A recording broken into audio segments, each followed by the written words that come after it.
नमस्कार, बहुत स्वागत है आपका डेली 24 भारत में। मैं हूं आपके साथ योगेश पांडे और मैं हूं आपके साथ अनुज त्रिपाठी। रईसी की मौत या फिर हादसा, बड़ी साजिश, क्या है इसके पीछे का पूरा सच? ईरान के राष्ट्रपति इब्राहिम रईसी का हेलीकॉप्टर दुर्घटनाग्रस्त हो गया है। करीब 17 घंटे चले सर्च ऑपरेशन के बाद क्रैश वाली जगह का पता लगाया जा सका है। सोमवार को राष्ट्रपति के साथ विदेश मंत्री और 6 अन्य लोगों की मौत की पुष्टि ईरान के सरकारी मीडिया ने कर दी है। इस मौत को लेकर के अब साजिश वाला एंगल भी सामने आ गया है। दरअसल ईरान के कई समूहों का दावा है कि इसके पीछे इजराइल की बड़ी साजिश हो सकती है, क्योंकि ईरानी राष्ट्रपति की मौत से सब हैरान है। वहीं मीडिया रिपोर्ट्स में यह अटकलें भी अब लगाई जानी शुरू हो गई हैं कि कहीं इस हमले के पीछे इजरायली खुफिया एजेंसी मोसाद का हाथ तो नहीं। यह आशंका ऐसे समय पर जताई जा रही है जब ईरान और इजराइल के बीच बेहद ही तनावपूर्ण हालात बने हुए हैं। दरअसल पिछले दिनों इजराइल और ईरान दोनों एक दूसरे पर जोरदार मिसाइल हमला किया था। अब आपको बता दें कि क्यों मोसाद की चर्चा हो रही है और विशेषज्ञ इस बारे में क्या सोचते हैं। तो बता दें कि दरअसल ये हादसा कब हुआ, जब ईरान के राष्ट्रपति रईसी अजरबैजान की यात्रा से लौट रहे थे। अजरबैजान ईरान का पड़ोसी देश जरूर है, लेकिन उसका तेहरान के कट्टर दुश्मन इजराइल के साथ बहुत ही करीबी संबंध है और इजराइल ने अजरबैजान को किलर ड्रोन से लेकर बड़े पैमाने पर हथियार दिए। इन हथियारों के बल पर अजरबैजान ने अपने दुश्मन आर्मेनिया को नगर्नो काराबाख में हरा दिया था। यही वजह है कि अजरबैजान आज भी इजराइल के करीबी संबंध रखता है।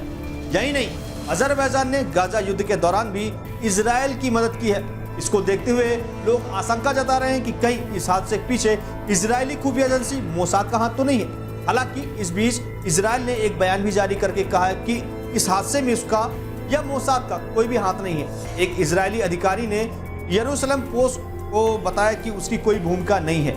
वही इजराइल और ईरान की दुश्मनी बहुत पुरानी है और इसी को देखते हुए यह अटकलें लगाई जा रही हैं। वहीं इकोनॉमिस्ट की एक रिपोर्ट में भी यह दावा किया गया था इस हादसे के पीछे इजराइल का हाथ हो सकता है। हाल ही में इजराइल ने ईरान के एक शीर्ष सैन्य जनरल को सीरिया में मिसाइल हमले में मार गिराया था। वहीं मोसाद को ईरान के खिलाफ खुफिया कार्रवाई के लिए जाना जाता है। मोसाद के बारे में कहा जाता है कि वो ईरान में कई हमले करा चुकी है।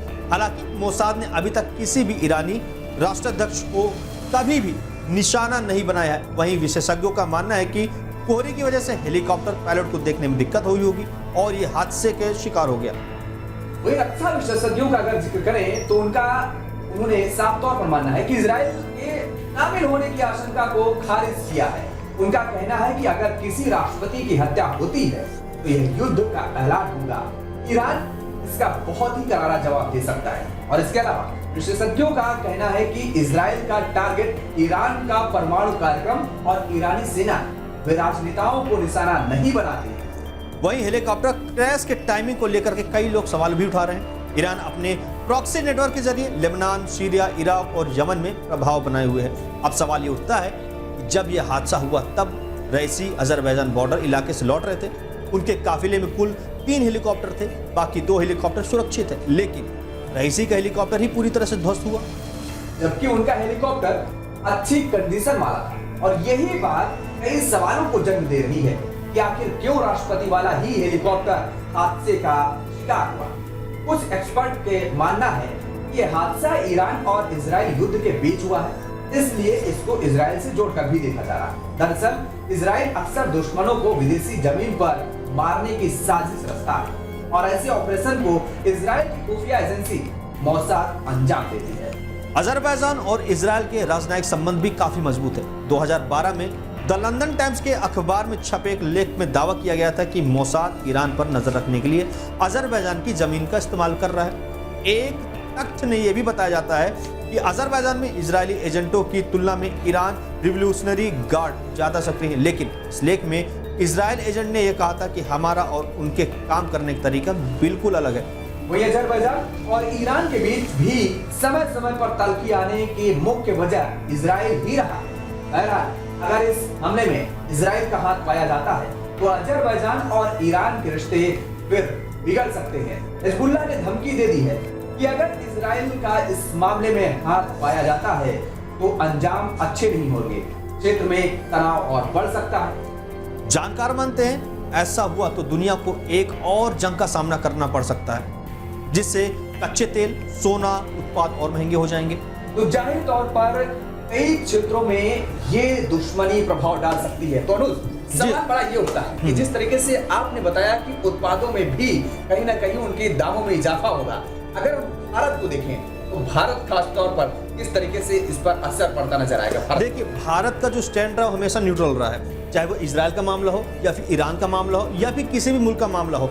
यहाँ पर भारत का स्टैंड ये साफ रहा, जहाँ जिस कंट्री से भी हमारा रिलेशन अच्छा है, हम उससे व्यापारिक रिश्ते अपने खराब नहीं करेंगे। रशिया की अगर हम बात करें तो रशिया पे पाबंदी लगने के बावजूद भी वहां से भी तेल का व्यापार हुआ।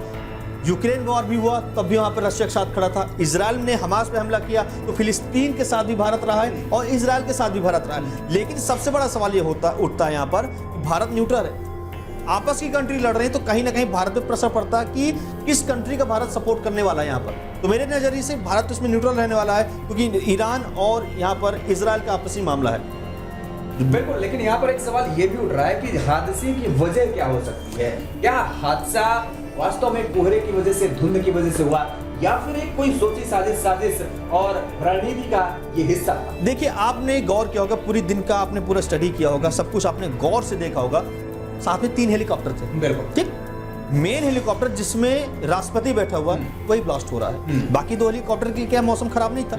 यहाँ पर एक सवाल पैदा करता है कि क्या इसमें इजराइल की मोसाद है जो एजेंसी है, कहीं उसमें तो, क्योंकि ईरान ने जब रॉकेट दागे थे, इजराइल के आयरन डोम ने पूरी तरह से सुरक्षित किया। बाद में इजराइल ने धमकी दिया था कि हम ईरान को सबक सिखाएंगे, हालांकि तुझे डेट और टाइम ही नहीं बताया था कब किया था। तो अचानक राष्ट्रपति का ही हेलीकॉप्टर फूटना ये कहीं ना कहीं संदेश पैदा करता। और साथ में गए थे बांध का उद्घाटन करने, बांध का उद्घाटन करने, अभी तक उसका रिश्ता इजराइल के साथ बेटर है। तो कहीं ना कहीं इजराइल की कुछ भी रणनीति हो सकती है ईरान को झुकाने के लिए। बिल्कुल, ये बड़ी अपडेट आप दे रहे हैं अनुज, हमारे सहयोगी। ये अपडेट क्या है, इसमें हम ये मंथन कर सकते हैं कि ये हो सकता है, ऐसा हो सकता है। हम पुष्टि नहीं कर रहे हैं, सत्य के भी इसकी अपने आकलन कर रहे हैं और अपने अनुमान लगा रहे हैं। बहरहाल लगातार इस पूरे मामले के पूरे घटनाक्रम की जांच जारी है। जांच में क्या कुछ निकल करके सामने आता है, पल पल की अपडेट आप देखते रहिए डेली 24 भारत।